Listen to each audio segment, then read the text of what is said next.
নমস্কার বন্ধুরা, আমি কিচেন থেকে দেবজিৎ। আর আমার আজকের রেসিপি হলো লোটে মাছের ঝুড়ি। একঘেয়ে লোটে মাছের ঝাল খেতে খেতে আপনারা যদি বোর হয়ে যান, তাহলে এরমভাবে লোটে মাছের ঝুড়িটা একবার বানিয়ে ট্রাই করে দেখবেন।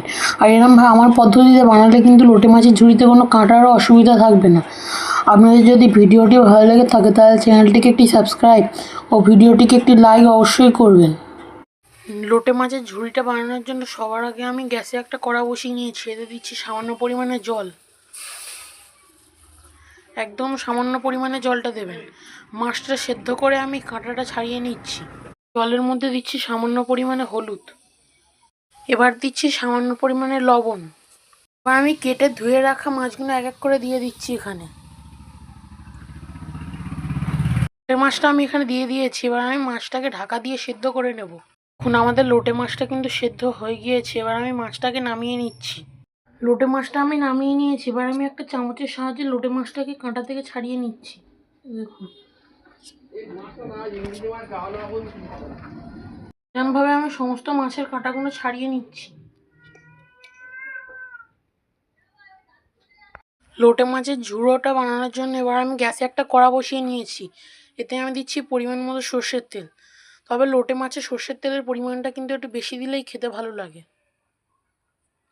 এবার আমি তেলটা গরম হতে দিচ্ছি। এখানে দিচ্ছি কেটে রাখা পেঁয়াজ। আমি এখানে দুটো বড় সাইজের পেঁয়াজ ইউজ করেছি।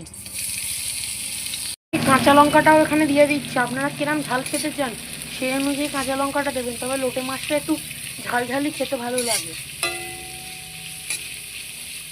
এবার আমি পেঁয়াজের কাঁচা লঙ্কাটা মিনিট 2 থেকে মিনিট 3 সময় ধরে ভালোভাবে ভেজে নিচ্ছি।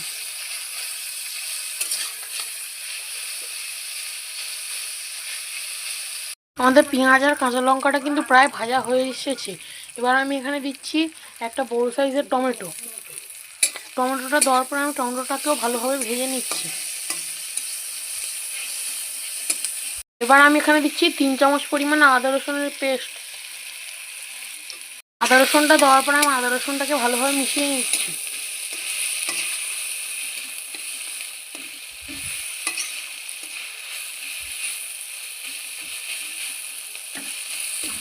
আদা রসুনটা ভাজতে ভাজতে আমি এখানে দিচ্ছি 1/2 চামচ পরিমাণে হলুদ গুঁড়ো। হলুদটা আমি কমই দিলাম, যেহেতু আমি মাছটা সেদ্ধ করার সময় হলুদ ব্যবহার করেছিলাম। এবার আমি হলুদটাকে ভালোভাবে আদা রসুনের আর পেঁয়াজ কাঁচা লঙ্কার সাথে মিশিয়ে নিচ্ছি।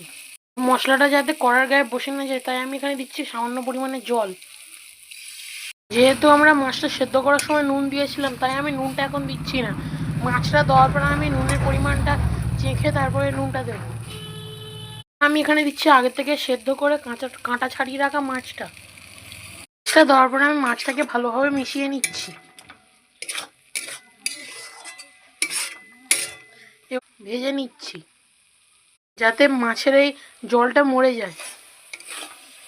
আমাদের লোটে মাছের ঝুড়িটা কিন্তু কমপ্লিট হয়ে গিয়েছে। এবার আমি এটাকে নামিয়ে নেবো। নামানোর আগে আমি প্রত্যেকে দিয়ে দিচ্ছি 1 মুঠো মতো কুচিয়ে নেওয়া ধনিয়া পাতা। ধনিয়া পাতাটা দেওয়ার পর আমি এটাকে ভালোভাবে একবার মিশিয়ে নিচ্ছি। এবার আমি এটাকে নামিয়ে নিচ্ছি। এখন বন্ধুরা, তৈরি হয়ে গিয়েছে আমাদের লোটে মাছের ঝুড়ি। আপনারা কিন্তু যদি একঘেয়ে লোটে মাছের ঝাল খেতে খেতে বোর হয়ে যান, তাহলে অবশ্যই এরমভাবে একবার লোটে মাছের ঝুড়িটা বানিয়ে ট্রাই করে দেখবেন। এটা কিন্তু খেতে অসাধারণ হয়েছে। আপনাদের যদি ভিডিওটি ভালো লাগে তাহলে চ্যানেলটিকে একটি সাবস্ক্রাইব ও ভিডিওটিকে একটি লাইক অবশ্যই করবেন।